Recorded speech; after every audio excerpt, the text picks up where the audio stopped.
En el pueblo de Angahuán, Michoacán, el aire olía a pino y leña, y el viento arrastraba chismes más rápido que las hojas secas. Todos conocían a Karina, la curandera que andaba descalza por las veredas y hablaba con la tierra como si fuera sangre de su sangre. No era alta ni imponente, pero cuando cruzaba el pueblo, hasta los perros callaban. Tenía manos tibias, dedos firmes y una voz que parecía rezar cada palabra. Decían que sanaba con hierbas, con humo y saliva, que sus sueños predecían tormentas y nacimientos. Los pobres la amaban con devoción, llevándole tamales, huevos y tortillas calientitas, pero los poderosos la odiaban en silencio. «Pinche bruja, algún día va a caer», murmuraba el presidente municipal cada vez que la veía cruzar frente a la presidencia. El pastor de una iglesia evangélica, un hombre de camisa blanca y Biblia en mano, señalaba con el dedo desde el púlpito cada domingo: «Cuidado con las artimañas del demonio, sus hierbas no curan, corrompen». También era odiada por Felicia, la beata católica más metiche de Angahuán. Ella la espiaba como víbora entre piedras, convencida de que Karina ensuciaba la fe. Veía pecado en cada paso que daba y arrastraba su lengua por todo el pueblo, sembrando sospechas como quien riega veneno. Pero Karina seguía su vida sin doblar el paso. Ángela, su hija, aprendió desde chiquilla que en los pueblos chicos, el miedo ajeno siempre se clava como espina en la espalda de los inocentes. Veía cómo su madre aguantaba las miradas, las palabras cortantes, los rezos que lanzaban contra ella como piedras, y aún así, Karina no bajaba la cabeza. Una tarde, mientras Ángela cargaba maíz en el costal para llevarlo al molino, Felicia se le acercó con ese olor a agua bendita y perfume barato.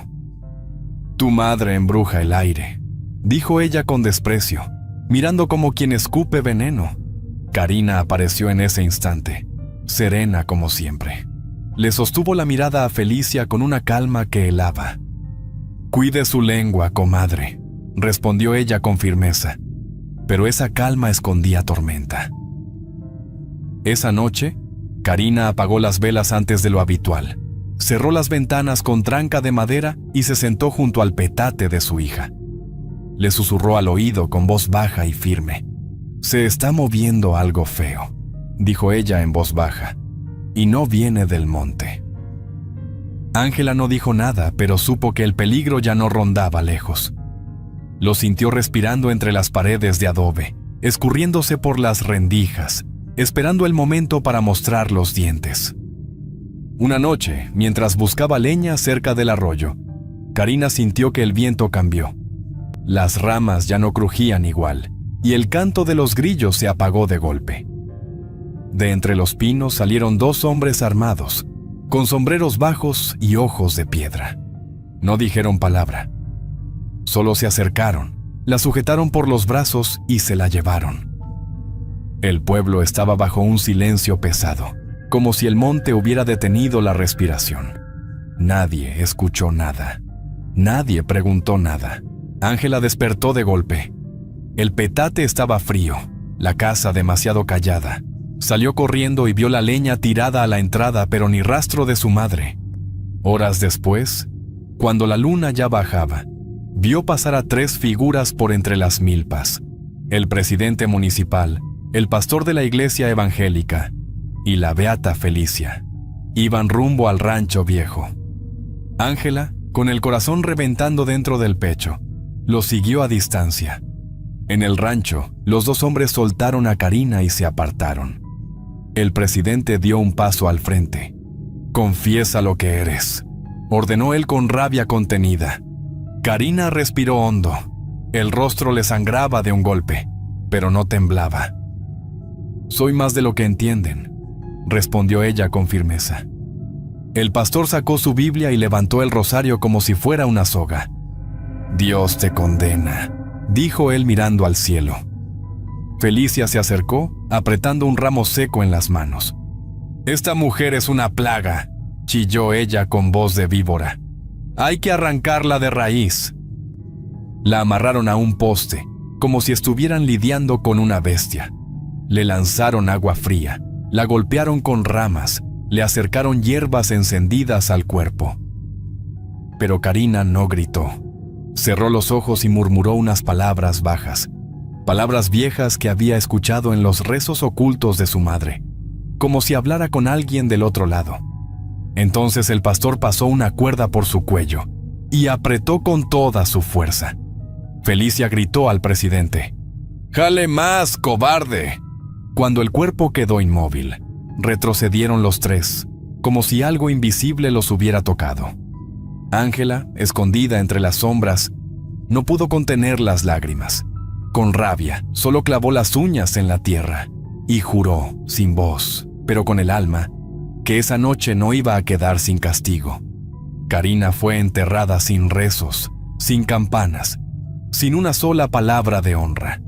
La gente sencilla que ella había sanado bajó la cabeza, impotente.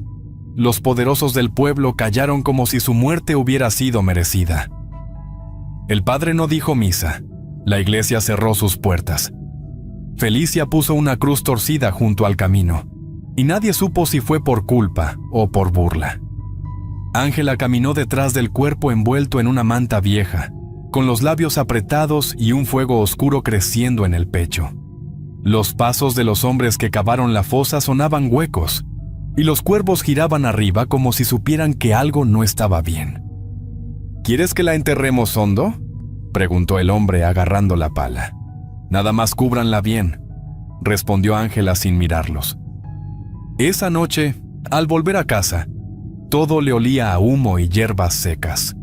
El silencio era tan denso que dolía. Mientras recogía lo poco que quedaba, movió la cama de su madre y encontró un cuaderno forrado en cuero viejo. Estaba escondido bajo una tabla floja. Lo abrió con manos temblorosas. Símbolos antiguos, recetas de infusiones, advertencias escritas con tinta espesa, dibujos de plantas que nunca había visto, frases en purépecha mezcladas con español. En la primera página reconoció la letra de Karina. «Si esto llega a tus manos, hija, recuerda que la sangre llama a la sangre». Ángela cerró el cuaderno con fuerza. Sintió que algo en su interior despertaba. Al día siguiente, los tres enemigos de su madre parecían vigilarla de cerca. El pastor se cruzó con ella frente al molino. «Tu madre engañó a todos», dijo él alzando el mentón, como si tuviera la verdad en la boca. «Cállese, malnacido», respondió ella con los ojos llenos de ira. Felicia la miró desde la tienda apretando un rosario con fuerza. «La hija trae el mismo veneno», murmuró ella entre dientes. El presidente pasó a caballo, con su sombrero bajo y voz seca. «La bruja ya se fue», dijo él con desprecio. «Ahora falta la mocosa». Pero Ángela se sostuvo firme, como si la tierra misma la clavara al suelo. Ese día entendió que ya no tenía madre, pero sí un destino, y que la muerte de Karina no era final, era comienzo, porque las sombras que ella heredó empezaban a moverse alrededor, entre el monte, entre los sueños, entre las grietas del suelo. Susurraban su nombre y le decían que el tiempo de la venganza ya se estaba acercando. Ángela pasaba las noches sentada en el suelo, con una vela encendida y el cuaderno abierto sobre las piernas. Era grueso, manchado, y los símbolos dibujados con tinta espesa parecían moverse si uno los miraba demasiado rato. Entre las páginas había dibujos de ojos entre raíces secas, manos tapadas con ceniza vieja y frases que hablaban de los que escuchan desde abajo. Cada línea parecía un susurro atrapado, como si Karina hubiera previsto que algún día su hija tendría que leerlo.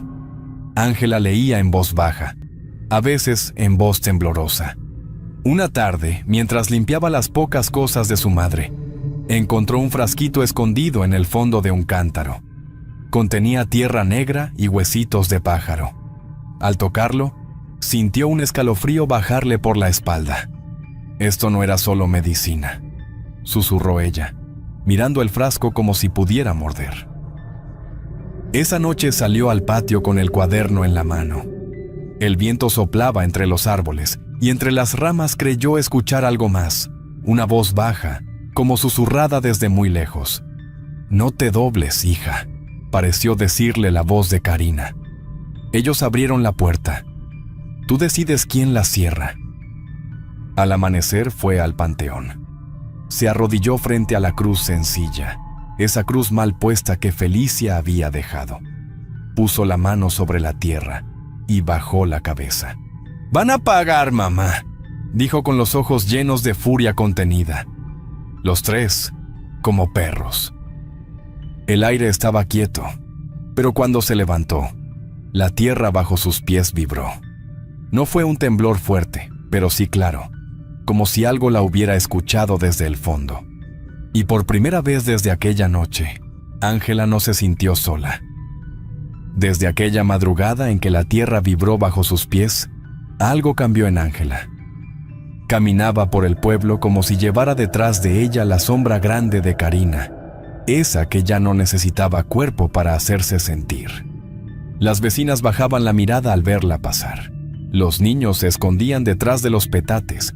Nadie se atrevía a hablarle de frente, pero todos murmuraban. Sus ojos ya no tenían brillo de chamaca. Tenían ese color oscuro que deja el rencor cuando se mete hasta los huesos. No lloraba, no sonreía. Y cuando hablaba, su voz parecía arrastrar ecos del monte. Una tarde bajó al mercado con el cuaderno de su madre bien escondido bajo el rebozo. Los pasos eran firmes, los mismos que Karina daba cuando iba a comprar epazote y chile seco. El presidente municipal estaba ahí, escogiendo carne como si no tuviera sangre en las manos. Reía con el carnicero, masticando trozos de chorizo, como si nada. Ángela se le acercó despacio, con esa calma que había aprendido del silencio. Lo miró de frente. «Usted va a pagar lo que hizo», dijo ella con voz baja pero firme. El hombre ni volteó. Agarró unas monedas, pero su mano tembló al tomar el cambio. «Vete al carajo, chamaca», respondió él queriendo sonar fuerte, pero le faltaba aire. Ángela no se movió, solo esbozó una sonrisa fría. «Mi madre siempre cobra sus deudas», dijo ella antes de darse la vuelta. Esa noche subió al monte. Llevaba cosas que no eran suyas, pero tampoco del todo ajenas. Tierra del panteón, una foto del presidente municipal arrancada de un periódico viejo, una vela de cebo torcida y un puño de ceniza del fogón donde Karina curaba enfermos. Se detuvo bajo un encino retorcido, donde la brisa no llegaba. Se arrodilló, colocó cada cosa como indicaba el cuaderno, encendió la vela y susurró las palabras que había marcado en tinta espesa. «Para abrir, camino a los que pisan fuego». El aire se volvió espeso, cargado, como si se cerrara el mundo alrededor.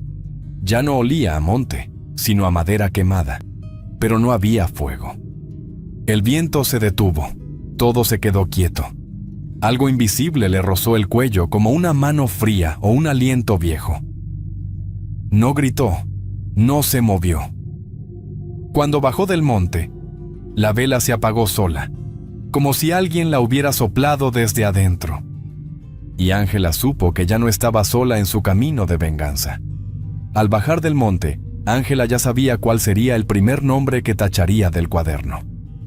Cuando Ángela terminó el ritual en el monte, no regresó directo a su casa. Caminó hacia la vivienda del presidente municipal, moviéndose entre las sombras como si la noche la cubriera con un rebozo negro. Sabía por dónde entrar sin ser vista. Sabía a qué hora se quedaba solo. Sacó del bolsillo una bolsita de tela. Dentro, la mezcla de ceniza del fogón de Karina y tierra del panteón. Su madre la usaba para abrir camino, para dejar aviso a lo que no se ve. Ángela se agachó junto a la ventana y la dejó caer con calma, formando un pequeño círculo sobre el suelo de tierra. «Que arda lo que no supo respetar», susurró en voz baja. Entre las rendijas de madera, alcanzó a ver al presidente municipal tambaleándose con una botella en la mano. Bebía solo, insultando al aire, riéndose con esa carcajada ronca que tantas veces se había escuchado desde su casa. Ángela sacó el cuaderno y murmuró las palabras marcadas con tinta más oscura que las demás. Que el fuego escuche, que el fuego haga su trabajo. La ceniza pareció respirar. Se levantó levemente, como si una brisa la acariciara desde abajo. Ángela dio media vuelta y se perdió entre los pinos, sin apurarse. Minutos más tarde, desde lo alto del camino, vio como una lengua de llama se alzó dentro de la casa del presidente municipal. Al principio, era solo una chispa, pero luego el fuego creció con hambre, como si hubiera reconocido el cuerpo del hombre que ahora gritaba desde dentro. «¡Sáquenme, hijos de la chingada!», gritó él, golpeando ventanas que ya ardían. La gente del pueblo salió corriendo de sus casas, medio dormida, arrastrando cubetas con agua. Pero Ángela no se escondió. Se quedó de pie, viendo desde la sombra del encino, con los brazos cruzados y el rostro quieto. Observó el fuego abrazarlo, subirle por las piernas, retorcerle las manos. No apartó la mirada cuando el techo cayó con un crujido seco, llevándose todo. Solo entonces se dio la vuelta, sin prisa y sin mirar atrás. «Una deuda menos», murmuró. Mientras tanto, el pueblo entero corría a ver el incendio, sin imaginar que esa noche la condena no había bajado del cielo, la había encendido ella misma. Después de la muerte del presidente municipal, el pueblo entero amaneció inquieto. Unos decían que había sido un accidente, otros que olía a venganza, y hubo quienes aseguraron que tal vez Karina, desde donde estuviera, había regresado para cobrar cuentas pendientes. Ángela no decía nada, solo escuchaba, callada, porque ya estaba pensando en su siguiente víctima. Ángela no olvidó las palabras del pastor la noche en que arrastraron a su madre. «Tu madre era del demonio». Esa frase le quedó clavada como espina que no deja sanar la piel. Al caer la tarde, abrió el cuaderno de Karina y buscó una receta escrita con tinta seca. Para callar lenguas que hieren. Apoyó el metate sobre el piso de tierra, trituró hojas negras con movimientos firmes, mezcló agua del pozo y un polvo gris que había quedado guardado en un frasco sin nombre. Todo olía a humedad vieja, como si esa receta hubiera esperado años para ser usada. «Que se trague sus mentiras», murmuró ella. Cuando la noche bajó, caminó hasta la casa del pastor. Él cenaba solo, como siempre, pan duro, queso seco y un jarro de agua al lado. Desde la ventana entreabierta, Ángela vertió despacio el líquido espeso dentro del jarro. Nadie la vio, ni los perros ladraron. El aire estaba quieto, igual que en el monte. Se ocultó entre las bugambilias cuando escuchó el primer sorbo. El pastor se detuvo, frunció el ceño, miró hacia la puerta. «¿Quién anda ahí?», preguntó él, sintiendo la lengua pesada. Ángela no respondió. Sus ojos brillaban en la sombra. El hombre empezó a escupir espuma blanca, agarrándose el pecho como si algo desde adentro lo estuviera doblando. Intentó levantarse, pero las piernas ya no le respondían. Tropezó, golpeó la mesa con un ruido seco y cayó de rodillas antes de desplomarse por completo.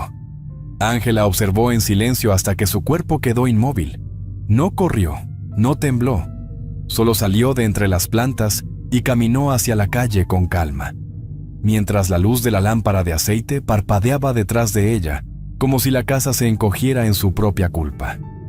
Al amanecer, el pueblo dijo que había sido castigo divino, que Dios había callado a quien hablaba de más.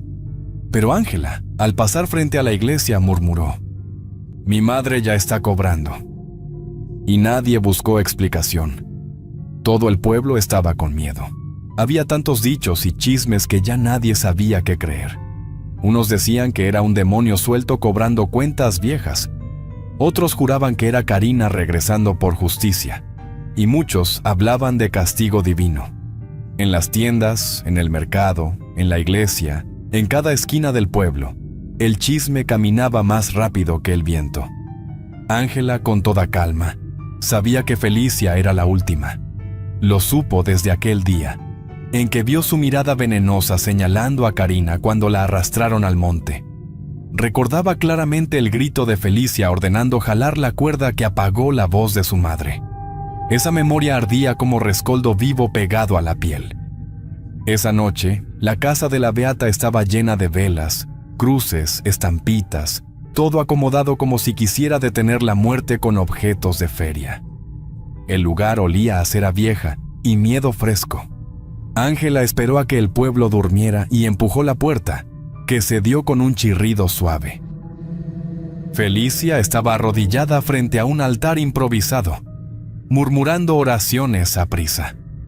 «Muéstrate, maldita», dijo la beata sin voltear, sintiendo un frío subirle por la espalda.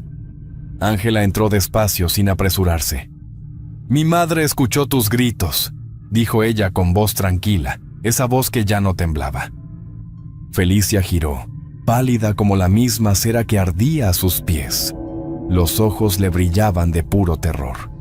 «Aléjate, hija del demonio», gritó ella, levantando una cruz grande de madera. Ángela avanzó y, con una fuerza que nunca había sentido, le arrebató la cruz de las manos. Felicia retrocedió, tropezando con su propio altar. «Usaste esta misma cruz para condenarla», murmuró Ángela. La beata trató de rezar algo, pero la voz no le salió. Ángela levantó la cruz, respiró hondo y, con una fuerza casi sobrenatural, la empujó contra el pecho de Felicia con un movimiento firme, decidido. No se escuchó más que un jadeo breve, ahogado, y luego silencio. Felicia quedó tendida en el suelo, con los ojos abiertos, mirando algo que Ángela no podía ver. Tal vez la sombra de Karina, tal vez el miedo que por fin la alcanzó. Ángela se limpió las manos en el rebozo, salió sin hacer ruido y dejó la puerta entreabierta para que la noche se llevara lo que quisiera. Al amanecer, los vecinos encontraron el cuerpo. Algunos hicieron la señal de la cruz, otros se persignaron rápido. «La bruja cobró su última deuda», dijeron.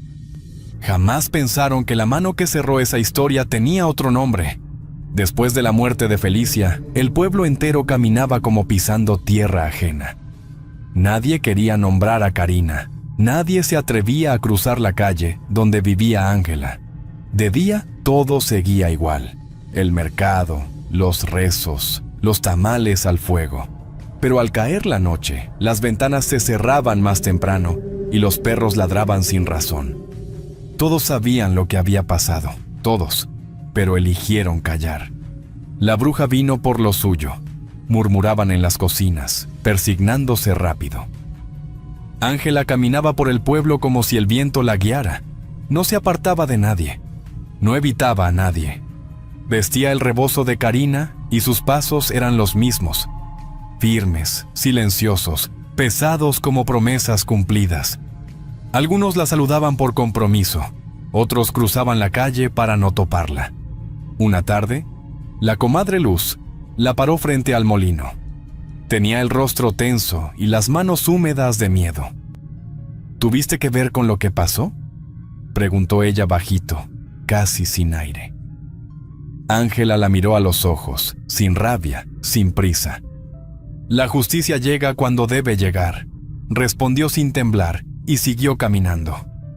Los rumores crecieron como maleza en tiempo de lluvias, que la hija de la bruja hablaba con espíritus, que las sombras la seguían como si fueran perros fieles, que los muertos le obedecían.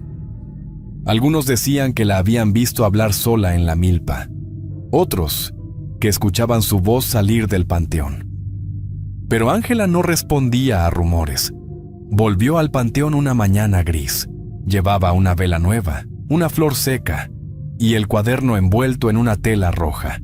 Se arrodilló frente a la tumba de su madre, limpió la cruz de polvo y hojas secas y encendió la vela. El fuego titiló, pero no se apagó. «Ya están pagados, mamá», dijo ella con calma. «Ya descansamos las dos». Murmuró palabras que solo ella entendía, palabras aprendidas en silencio, leídas en tinta vieja. Cerró los ojos un instante, y cuando los abrió, el viento empezó a soplar entre los pinos. No era un viento común, era uno que llevaba algo consigo, algo que se llevaba lo viejo, lo sucio, lo injusto. Y con ese viento, el nombre de Ángela flotó por el pueblo como un susurro, no con miedo, sino con respeto, como si alguien, desde el otro lado, la hubiera escuchado. Con las deudas pagadas, Ángela sintió por primera vez en meses un respiro que no dolía. Abrió la puerta de la casa y volvió a encender el fogón como lo hacía Karina, dejando que el humo llenara el aire con olor a ruda, copal y eucalipto. Colgó racimos de plantas en las vigas, limpió los frascos viejos, sacudió el polvo del cuarto donde su madre había sanado cuerpos y protegido almas. La primera en tocar la puerta fue doña Martina, una anciana que caminaba con dolor en las piernas y miedo en el alma. «Tu mamá siempre me ayudó», dijo ella con voz baja y entrecortada. «¿Tú también sabes curar?». Ángela la hizo pasar con una sonrisa leve. «Mi madre me enseñó lo necesario», respondió ella. «Y lo que aprendió fue para servir, no para temer». Desde ese día la casa volvió a llenarse de pasos. Vinieron mujeres con fiebres, niños que no dormían, hombres con dolores que ningún doctor entendía. No preguntaban, no mencionaban lo ocurrido. En Angahuán, algunas cosas se saben sin decirse, y lo que se calla pesa más que lo que se habla. Una tarde, mientras molía plantas en el metate, un joven que esperaba su turno se atrevió a romper el silencio. «Dicen que fue la bruja la que vino a cobrar todo», dijo él, sin mirarla directo. Ángela no se inmutó. Siguió moliendo con la misma calma. «Dicen muchas cosas en este pueblo», respondió ella, «pero no todo lo que se dice nace con verdad». El muchacho asintió y no dijo más. Esa noche, Ángela colocó una vela frente al retrato de Karina. Lo limpió con un paño y lo acomodó con cuidado junto a unas flores secas. Se arrodilló y bajó la voz. «Ahora me toca a mí», murmuró. «Yo cuido lo que dejaste, y lo juro por tu nombre. Nadie va a tocar lo que es nuestro otra vez». Y en ese momento, el pueblo entendió, sin necesidad de palabras, que una nueva curandera había nacido. Una que no solo sanaba, sino que también guardaba secretos que ni el monte se atrevía a nombrar.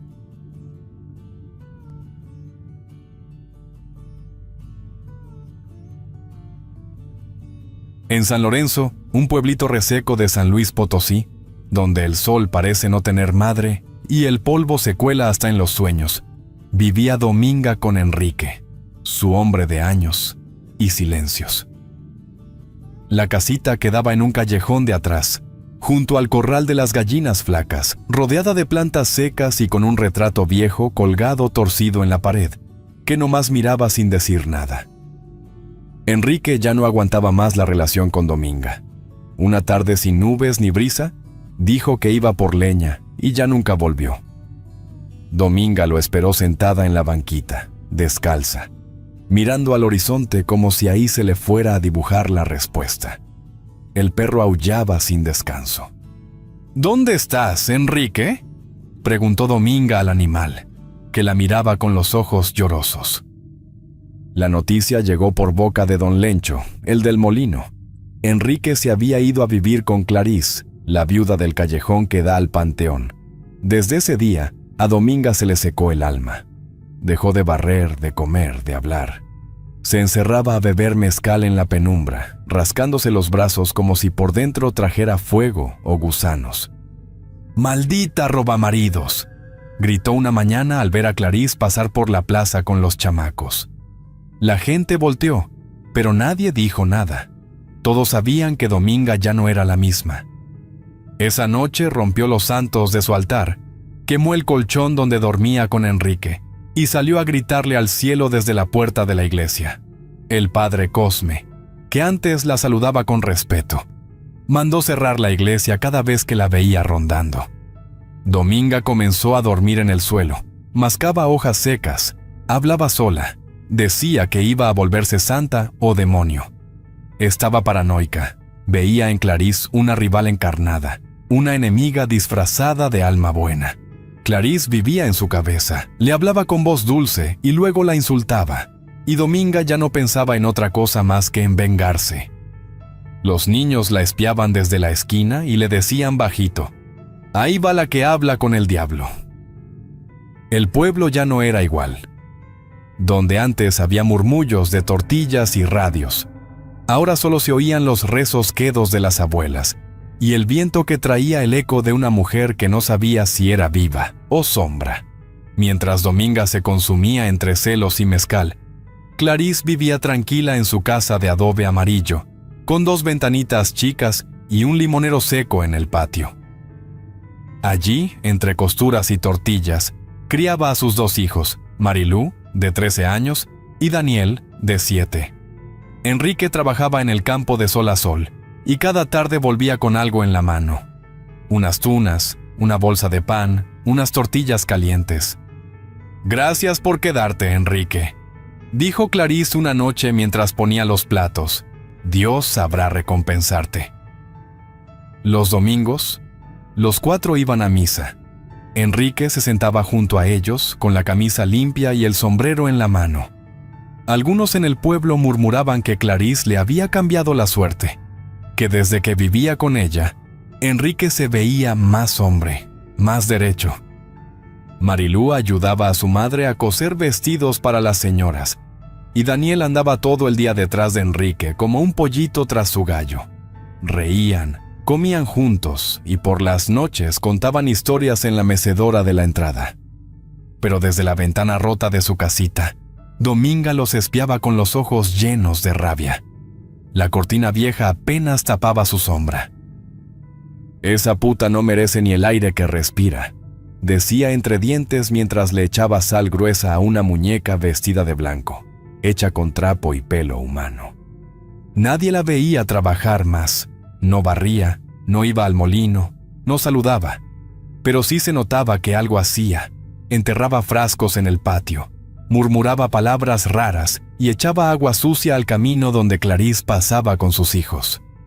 Una mañana nublada, Clarice abrió la puerta y encontró un gato muerto, sin ojos, con una cruz pintada en el lomo. Lo cubrió con una sábana y rezó con las manos temblando. No dijo nada. Pero Marilú sí preguntó. «¿Quién hizo esto, mamá?», preguntó Marilú con voz temerosa. Clarice miró hacia la calle, suspiró bajito y contestó. «Lo hizo la que no acepta que la vida sigue», respondió Clarice sin dejar de mirar el camino. Una noche de viento seco, cuando ni los grillos se atrevían a cantar, Dominga subió sola hasta el cerro pelón donde vivía doña Isidra, la bruja vieja que todos en el pueblo temían, pero respetaban. Llevaba una botella vacía, una gallina negra amarrada con ixtle y un costal con tierra fresca de tumba. La casa de Isidra olía a humo viejo, ruda y chiles quemados. La anciana masticaba hojas de ruda con la boca seca, sentada junto a un fogón que apenas chispeaba. «Quiero vengarme de la mujer que me robó a mi marido», dijo Dominga sin parpadear, con la cara dura como piedra. «Quiero que sufra, quiero que se le pudra la sangre». Isidra la miró largo rato, con los ojos entornados. Su silencio no era duda, era reconocimiento. Ese tipo de odio no llegaba seguido, ni salía fácil. «¿Y los niños?», preguntó ella mientras sacaba un metate de piedra. «Que se vayan con ella», respondió Dominga con voz ronca, sin mirar al suelo. Isidra percibía el veneno en su alma. Era un rencor antiguo, que ya olía a tumba. Hasta ella, que conocía males de todo tipo, sintió escalofrío. «Tienes el alma llena de espinas», dijo la bruja mientras comenzaba a preparar el encargo. «Ese coraje no deja sombra». Le dio una raíz que llamaban espina de víbora, un poco de polvo de hueso seco y una receta para mezclar con comida dulce. Decía que era un conjuro lento, pensado para podrir desde adentro, como si el alma se le fuera cayendo a pedazos. «Esto duele lento». quema, pero no mata al instante, explicó Isidra mientras molía con fuerza. Pero puede hasta matar, dependiendo del tanto que se trague. Dominga no dijo gracias. Bajó del cerro al amanecer con los ojos fijos, la boca torcida y los pasos firmes, como si ya supiera lo que iba a hacer. Durante 3 días se encerró en su casa. No salió ni al pozo, rezaba al revés, ponía un espejo de espaldas a la puerta y murmuraba palabras que nadie entendía. Las gallinas dejaron de poner huevos. Hasta los perros, que antes dormían cerca, ladraban al pasar. En el pueblo la gente bajaba la voz al hablar de ella. Algo oscuro se había desatado. El sábado por la tarde, cuando el sol ya caía detrás de las torres de la iglesia, Dominga salió de su casa con un vestido limpio y la cara lavada con agua de pozo. La gente del pueblo la miró de reojo. Hacía meses que no se veía así, sin tierra en el pelo ni mezcal en la mano. ¿Y ahora sí se acordó de vivir?, preguntó la molendera con sorna, mientras apilaba costales de maíz. Solamente vine a comprar unas cosas para hacer pan para unos angelitos, respondió Dominga con voz tranquila, bajando la mirada. Compró canela, chocolate y 1 kilo de harina. En su casa, encendió el horno de barro y preparó panes redondos, dorados por fuera. Antes de meterlos a cocer, los cortó en cruz, y en cada corte metió una pizca de la mezcla de raíz venenosa que le había dado Isidra. «Van a comer de mi alma», murmuró mientras los envolvía en servilletas nuevas, bordadas a mano hacía años, cuando todavía creía en domingos felices. En un papel perfumado, escribió con tinta vieja, con cariño, para Clarís y sus angelitos. Que Dios los bendiga. Le dio la canasta a una niña vecina, prometiéndole una moneda si los llevaba sin mirar adentro. Luego se encerró en su casa y se pegó a la rendija de la ventana, con los ojos brillando como brasas. «Van a saborear mi tristeza y se les va a atragantar», susurró con odio, mientras el humo del copal llenaba la sala. Clarís abrió la puerta y encontró a la niña con la canasta. «¿Y esto?», preguntó sorprendida. «Me lo dio una señora en la puerta de la iglesia», respondió la niña. «Dijo que era madrina de los niños». Clarís sonrió con ternura, sin imaginar el veneno escondido. «¡Qué detalle tan bonito!», dijo Clarís mientras sacaba los panes. «Vamos a comerlos mañana después de misa». Enrique la miró y asintió. «Sí, se ven buenos», comentó él. «Huelen rico», dijo Daniel con una sonrisa. «¿Puedo comer uno, mamá?». Era domingo de Pascua. El cielo amaneció claro, con olor a tierra mojada y tortillas recién hechas. Las campanas de la iglesia todavía repicaban cuando Clarís puso la mesa. Sobre el mantel blanco acomodó los panes que habían llegado el día anterior, junto con tazas de leche caliente con canela. «Prueba, Daniel», dijo ella mientras partía uno con las manos y lo ponía en su plato. El niño dio 2 mordidas y se chupó los dedos, sonriendo. «Está dulce», dijo con la boca llena. Marilú comió también, pero con desconfianza. «Saben medio raro», comentó mientras masticaba lento. Enrique, sentado al fondo, solo miraba. No los tocó. «Yo paso, no tengo hambre», dijo él con tono seco. Pasaron unos 30 minutos. Daniel estaba jugando con una tapadera de olla cuando se quedó quieto de pronto. Se agarró el estómago y se dobló sobre sí mismo. «¡Me quema la barriga!», gritó con los ojos en lágrimas. «¡Mamá, me quema!». Clarís corrió hacia él.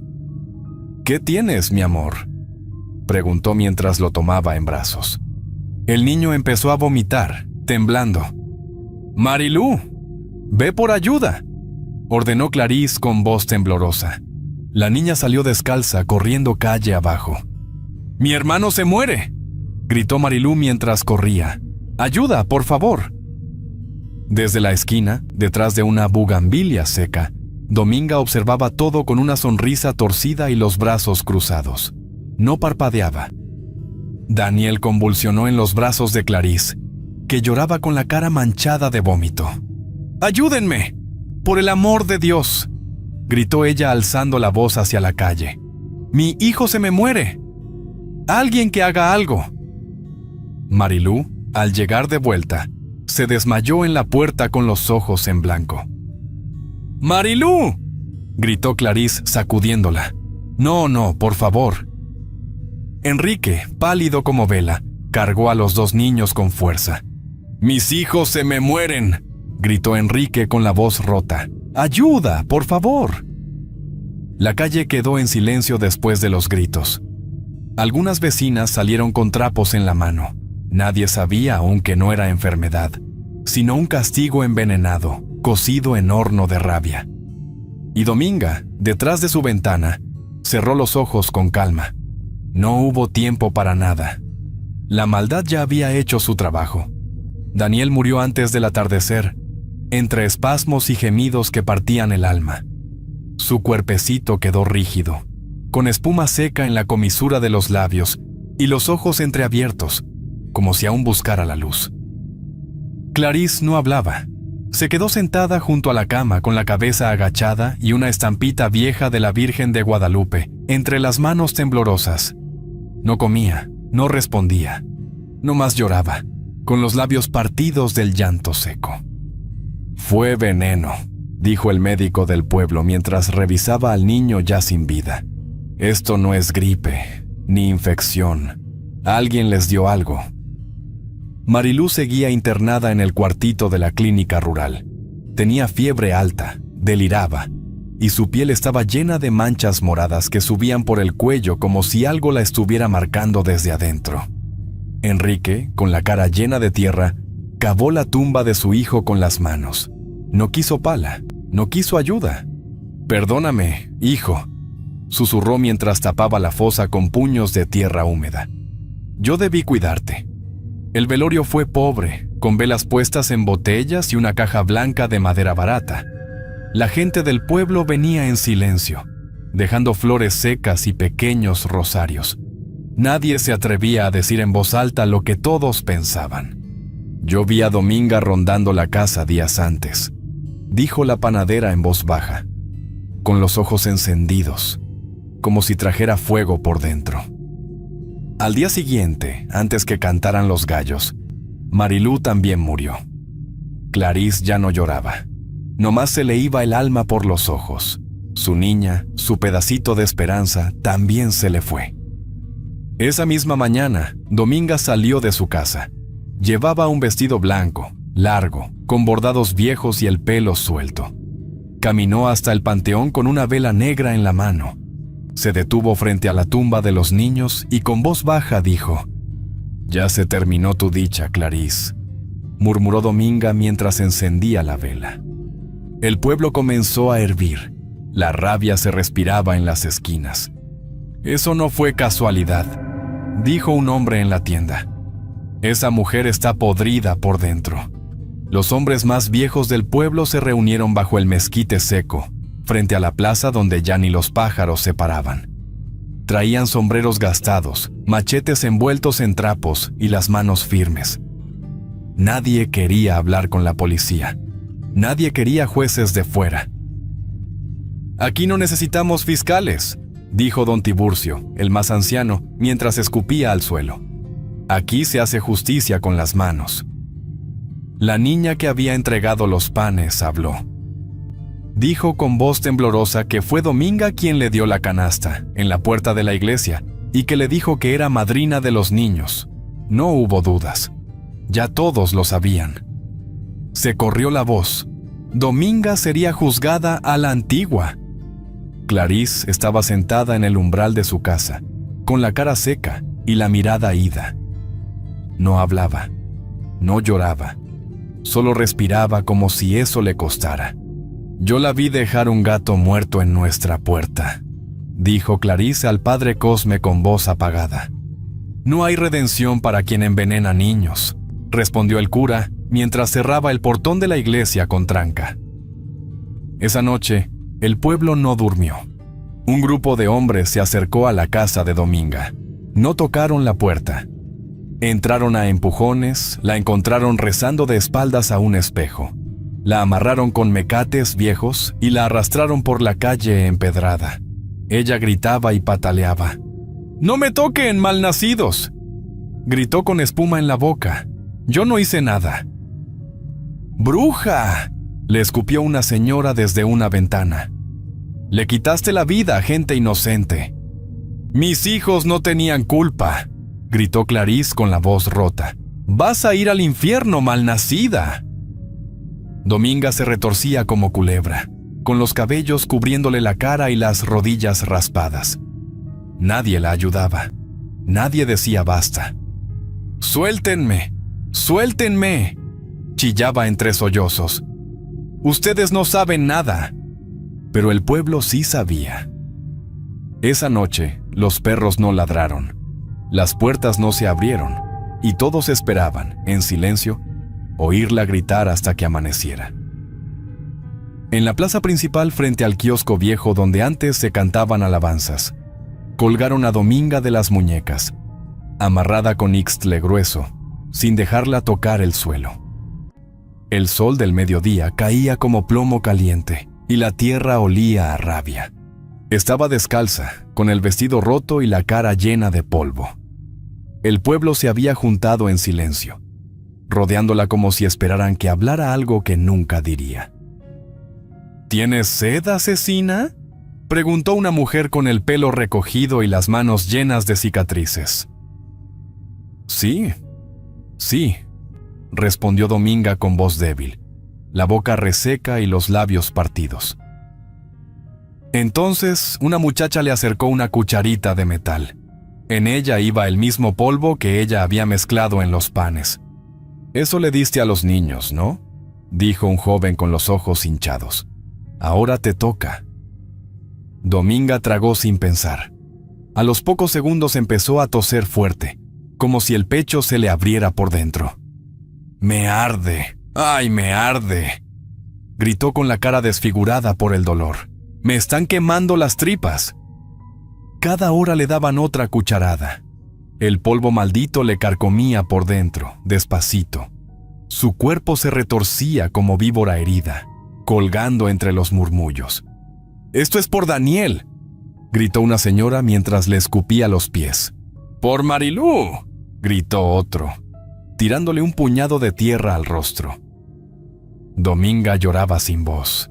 El sol la estaba secando por fuera y el veneno por dentro. «¡Perdónenme!», rogó entre espasmos. «Les juro que no quería». Nadie se movió, nadie habló. Hasta que Clarice, con el luto en los ojos y el alma en los huesos, se acercó.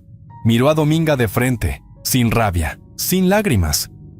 «Los míos no tuvieron tiempo de pedir perdón», dijo Clarice con voz firme. «Murieron inocentes, sin culpa». Dominga bajó la cabeza. El pueblo entero se quedó quieto. El viento sopló fuerte y las campanas no sonaron. Solo el silencio pesó como una sentencia. Dominga seguía colgada al anochecer, con las piernas hinchadas como costales y los labios rotos de tanto morderse el dolor. El veneno la iba devorando por dentro, lento, como promesa maldita cumplida con saña. Las sombras caían sobre la plaza, pero nadie se atrevía a soltarla. «Ya no gritaba, nomás gemía», dijo una niña con los ojos grandes, escondida detrás del kiosco, como animal herido. Un hombre se acercó, le ofreció agua en una jarra de barro. Cuando ella abrió la boca reseca, le metió otra cucharada del polvo con una cuchara de lata. «Pa' que no se te olvide el sabor», dijo él mirando sin compasión. Dominga abrió los ojos. Tenía el blanco amarillo y el iris negro como pozo. Vomitó negro, espeso, con olor a muerto. «Clarice, maldita», gritó con lo poco que le quedaba de voz. Nadie respondió. Ni un perro ladró. El padre Cosme llegó desde la iglesia caminando lento. La miró colgada, con las uñas arrancadas y los pies amoratados. No dijo oración. Dio la vuelta y se fue sin mirar atrás. «Ni Dios la quiere», dijo alguien en voz baja, con sombrero en mano. Cuando la luna subió y pintó el suelo de plata, Dominga colgaba inmóvil. Solo un leve movimiento en el pecho indicaba que seguía viva. «Tengo frío», susurró apenas audiblemente. Una mujer le arrojó un balde de agua sucia, que la golpeó en la cara como bofetada. «Eso es para que sientas lo que sentían los niños», dijo. Nadie rió, nadie lloró. Al amanecer, los gallos cantaron como si nada, y Dominga todavía respiraba, con el cuello flojo y las piernas tiesas. Fue entonces que doña Isidra pasó por ahí, con su rebozo oscuro y los ojos turbios de sabiduría vieja. Se detuvo frente al cuerpo, sacó un puño de sal gruesa y lo dejó caer bajo los pies de Dominga. «Así mueren las que pactan con el odio», dijo la bruja, sin levantar la voz. Y se fue caminando despacito, mientras el pueblo miraba en silencio, como quien ya ha visto demasiado. Dominga fue enterrada en una fosa sin cruz, en la orilla del panteón, donde crecen espinas secas, y nadie se atreve a rezar. Ni los muertos cercanos la miran. No hubo misa, ni velas, ni nombre escrito en madera. Solo un hoyo en tierra dura, abierto con odio. El padre Cosme no quiso acercarse. «No tengo palabras para eso», dijo mientras cerraba la puerta de la sacristía. Doña Isidra fue la única que caminó hasta el borde de la tumba. Dejó una ramita de ruda encima y murmuró: «Ni el diablo la va a querer». El pueblo, al fin, respiró, pero el aire seguía espeso, como si el mal todavía anduviera metido entre los muros, colgado de las ramas, escondido en los ecos. Enrique dejó de hablar. Se volvió mudo de repente, como si las palabras se le hubieran muerto también. Sus ojos siempre estaban húmedos, y los pasos, arrastrados. «Tú trajiste el mal», le dijo una vieja en la plaza señalándolo con el dedo. «Por cobarde dejaste que todo comenzara. Nadie lo defendió, nadie negó». Una madrugada sin luna, Enrique huyó. Dejó el burro amarrado al mezquite y la puerta abierta de par en par. Nomás se fue, sin mirar atrás, sin dejar nota. Nadie lo buscó. Clarice intentó seguir. Intentó lavar el piso, guardar los juguetes, apagar las velas, pero la calma le duró poco. Algo en su alma ya no cerraba. Un día volvió a casa de su madre, doña Guadalupe. No salía del cuarto. Tenía las cortinas cerradas, y en la cama dormía con 2 muñecos de trapo que abrazaba fuerte. Les hablaba como si fueran sus hijos. «Daniel, no brinques tanto», decía. «Marilú, ven a peinarte, hija». Pasaba el día entero entre susurros, peinando a las muñecas, dándoles de comer en platos vacíos, arropándolas con mantas viejas. Las personas del pueblo pasaban seguido por la casa, tocaban la puerta suave, le dejaban flores, le daban un abrazo en silencio o rezaban un rosario por las almas de los niños inocentes que ya no estaban.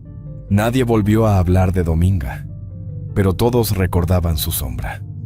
Espero que esta historia les haya gustado. Es un placer para mí compartir esos relatos con ustedes. Comparte este video con otras personas para que sigamos creciendo y más relatos lleguen a más gente. Escríbeme sus experiencias y sus opiniones en los comentarios. Eso me ayuda a seguir mejorando. Si el video les gustó, por favor, no duden en escribirse y darle me gusta. Muchas gracias y un saludo nada cordiales a todos. Nos vemos hasta la próxima.